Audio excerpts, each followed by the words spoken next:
दोस्तों, दिल्ली की सत्ता के गलियारों से लेकर आंध्र प्रदेश की सियासत तक हलचल है। एक चिट्ठी की चर्चा है और एक फैसले की बात कही जा रही है और उस नाराजगी को लेकर भी चर्चा है जिसने केंद्र की मोदी सरकार को सकते में डाल दिया है। दोस्तों, अब सवाल यह है कि क्या मोदी सरकार की सबसे मजबूत बैसाखी आंध्र प्रदेश के मुख्यमंत्री चंद्रबाबू नायडू अब डगमगाने लगे हैं?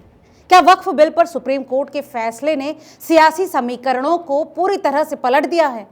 आखिर माजरा क्या है?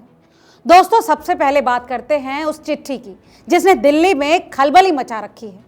खबर है कि आंध्र प्रदेश के मुख्यमंत्री चंद्रबाबू नायडू ने प्रधानमंत्री नरेंद्र मोदी को एक ऐसी चिट्ठी लिखी है जिसके बाद सत्ता के गलियारों में हड़कंप मच गया है। सूत्रों की माने तो इस चिट्ठी का मजमून इतना गंभीर है कि खुद प्रधानमंत्री मोदी और गृह मंत्री अमित शाह के बीच इस पर लंबी चर्चा हुई है। अब कहा जा रहा है कि चंद्रबाबू ने इस चिट्ठी में कुछ ऐसी शर्तें और मांगे रखी हैं जिन्हें मानना केंद्र सरकार के लिए आसान नहीं होगा। लेकिन आखिर क्या है इस चिट्ठी में और क्यों चंद्रबाबू, जो कभी मोदी सरकार के सबसे करीबी सहयोगी माने जाते थे, अब इतने सख्त रुख पर आ चुके हैं? दोस्तों, दरअसल ये पूरा मामला वक्फ बिल और सुप्रीम कोर्ट के एक ताज़ा फैसले से जुड़ा हुआ है। केंद्र सरकार ने वक्फ बिल को लेकर जो कदम उठाया है वो पहले से ही विवादों में घिरा था। अब इस बिल को लेकर देश भर में बहस छिड़ी हुई थी। कुछ लोग इसे मुस्लिम समुदाय के हितों के खिलाफ मान रहे थे तो कुछ इसे वक्फ बोर्ड में सुधार के लिए जरूरी कदम बता रहे थे। लेकिन सुप्रीम कोर्ट ने इस मामले में दखल देते हुए वक्फ कानून के कुछ अहम प्रावधानों पर अंकुश लगा दिया है। अब कोर्ट के इस फैसले ने सियासी माहौल को और गर्मा दिया।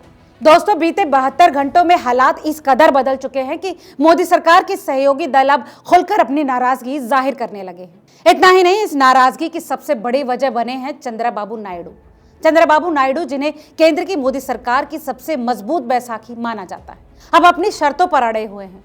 उनकी चिट्ठी में आखिर लिखा क्या है, ये बात तो अभी पूरी तरह से सामने नहीं आई है, लेकिन सूत्रों के हवाले से जो खबरें आ रही हैं वो चौंकाने वाली हैं। कहा जा रहा है कि चंद्रबाबू नायडू ने आंध्र प्रदेश की नई राजधानी अमरावती के लिए 15,000 करोड़ रुपए के फंड की मांग को फिर से उठाया है। दोस्तों, ये मांग कोई नई नहीं है। 2019 में भी चंद्रबाबू ने केंद्र सरकार से इस प्रोजेक्ट के लिए फंडिंग की मांग की थी, लेकिन उस वक्त मोदी सरकार ने उनकी बात को गंभीरता से नहीं लिया। केंद्र ने उनकी मांग को ठुकरा दिया था और चंद्रबाबू को खाली हाथ ही लौटना पड़ा। लेकिन दोस्तों, आज हालात पूरी तरह से बदल चुके हैं। आज केंद्र सरकार को चंद्रबाबू नायडू की जरूरत पहले से कहीं ज्यादा है और चंद्रबाबू भी इस मौके को भुनाने में कोई कसर नहीं छोड़ रहे। उनकी चिट्ठी में अमरावती प्रोजेक्ट के अलावा कई अन्य प्रोजेक्ट्स के लिए भी फंडिंग की मांग की गई है। इसके साथ ही उन्होंने कुछ ऐसी शर्तें भी रखी हैं जो केंद्र सरकार के लिए मुश्किलें खड़ी कर सकती हैं। राजनीतिक जानकार इसे चंद्रबाबू की प्रेशर पॉलिटिक्स का हिस्सा मान रहे हैं। वहीं कुछ इसे ब्लैकमेलिंग का नाम दे रहे हैं तो कुछ इसे गठबंधन की मजबूरी बता रहे हैं। लेकिन सच ये है कि चंद्रबाबू अपनी मांगों को मनवाने के लिए हर हथकंडा अपना रहे हैं। दोस्तों, इस चिट्ठी में एक और खास बात है जो इसे और भी अहम बनाती है। चंद्रबाबू ने अमरावती में बनने वाली नई राजधानी के भूमि पूजन के लिए प्रधानमंत्री नरेंद्र मोदी को आंध्र प्रदेश आने का न्योता दिया है। लेकिन यह न्योता सिर्फ औपचारिक नहीं है। माना जा रहा है कि इस दौरे के दौरान चंद्रबाबू और मोदी के बीच कई अहम मुद्दों पर बात होगी। इनमें से कुछ मुद्दे ऐसे हैं जिन्हें चंद्रबाबू पहले ही सॉर्ट कर चुके हैं, यानी वो चाहते हैं कि मोदी उनके राज्य में पहुंचकर उनकी शर्तों को मान लें। दोस्तों, ये दौरे न सिर्फ आंध्र प्रदेश की सियासत के लिए बल्कि केंद्र की मोदी सरकार के भविष्य के लिए भी बेहद अहम होने वाला है। लेकिन दोस्तों, ये सारा मामला सिर्फ आंध्र प्रदेश तक सीमित नहीं है। वक्फ बिल और सुप्रीम कोर्ट के फैसले ने देश भर में सियासी हलचल मचा दी है। दोस्तों, तमिलनाडु में बीजेपी और एआईएडीएमके के बीच गठबंधन टूटने की कगार पर है। सूत्रों के मुताबिक एआईएडीएमके के नेता वक्फ बिल को लेकर केंद्र सरकार से नाराज हैं और गठबंधन तोड़ने की धमकी दे रहे हैं। वहीं बिहार में नीतीश कुमार और चिराग पासवान के बीच तनाव की खबरें भी सामने आ रही हैं। नीतीश के बेटे ने हाल ही में अपने पिता को फिर से मुख्यमंत्री बनने की बात कही, जिसने सियासी हलकों में हलचल मचा दी है। वहीं दूसरी तरफ चिराग पासवान ने नीतीश के समर्थन में बयान दिए हैं। लेकिन बीजेपी के कुछ नेताओं का नीतीश के साथ घंटों तक मुख्यमंत्री आवास में समय बिताना अब सवाल खड़े कर रहा है। क्या बिहार में एनडीए के अंदर सब कुछ ठीक नहीं है? वहीं महाराष्ट्र की सियासत में भी बड़ा उलटफेर होने के आसार हैं। उद्धव ठाकरे और राज ठाकरे के एक बार फिर से करीब आने की खबरें बीजेपी के लिए खतरे की घंटी हैं। अगर ये दोनों नेता एक साथ आते हैं तो महाराष्ट्र की सियासत में भूचाल आ सकता है, खासकर तब जब बीएमसी चुनाव नजदीक है। दोस्तों, उद्धव और राज ठाकरे का एक साथ आना बीजेपी के लिए बड़ा झटका साबित हो सकता है। इन तमाम सियासी उथल पुथल के बीच चंद्रबाबू नायडू का रुख सबसे अहम है। उन्होंने साफ कर दिया है कि वो केंद्र के हर कानून का समर्थन तभी करेंगे जब उनकी मांगें पूरी होंगी। खासकर वक्फ बिल को लेकर उनकी नाराजगी साफ दिख रही है। याद दिला दें कि चंद्रबाबू ने अपने राज्य में मुस्लिम समुदाय के साथ खड़े होने का साफ संदेश दिया है। रमजान के दौरान उन्होंने इफ्तार कार्यक्रम में शिरकत की, नमाज पढ़ी और मुस्लिम समुदाय के लिए एकजुटता का संदेश भी दिया। उन्होंने कहा कि वो अपने राज्य में किसी भी तरह के भेदभाव को बर्दाश्त नहीं करेंगे। चंद्रबाबू का ये बयान उस वक्त और अहम हो जाता है जब वक्फ बिल को लेकर देश भर में बहस छिड़ी हुई। दोस्तों, कुछ लोग इस बिल को मुस्लिम समुदाय के खिलाफ मान रहे हैं। उनका मानना है कि यह बिल वक्फ बोर्ड की जमीनों को हड़पने की साजिश है। वहीं सरकार का यह दावा है कि यह बिल वक्फ बोर्ड में भ्रष्टाचार और स्कैम को रोकने के लिए लाया गया है। लेकिन सुप्रीम कोर्ट के फैसले ने इस बिल की राह को मुश्किल कर दिया है। दोस्तों, सुप्रीम कोर्ट ने जब सरकार से इस बिल पर सवाल पूछे तो सरकार के वकील जवाब देने में हिचकिचा रहे थे। कोर्ट ने 3 अहम सवाल उठाए, जिनका जवाब देने के लिए सरकार ने 1 हफ्ते का वक्त मांगा है।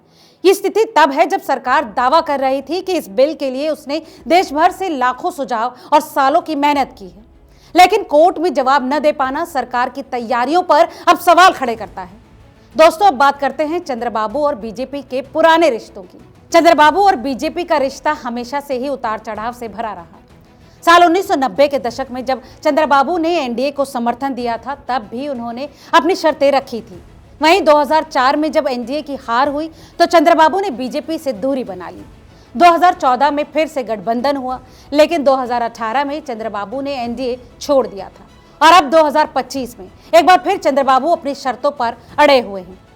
पुराने दिनों की बात करें तो भारतीय सियासत में ऐसे कई मौके आए जब क्षेत्रीय नेता केंद्र सरकार पर दबाव बनाने में कामयाब रहे। दोस्तों, उदाहरण के लिए 2002 में ममता बनर्जी ने रेलवे मंत्री को लेकर एनडीए से समर्थन वापस लिया था, लेकिन बाद में फिर से गठबंधन में लौट आई। ठीक इसी तरह से साल 2000 के दशक में नीतीश कुमार ने भी कई बार केंद्र सरकार से अपनी मांगें मनवाई हैं।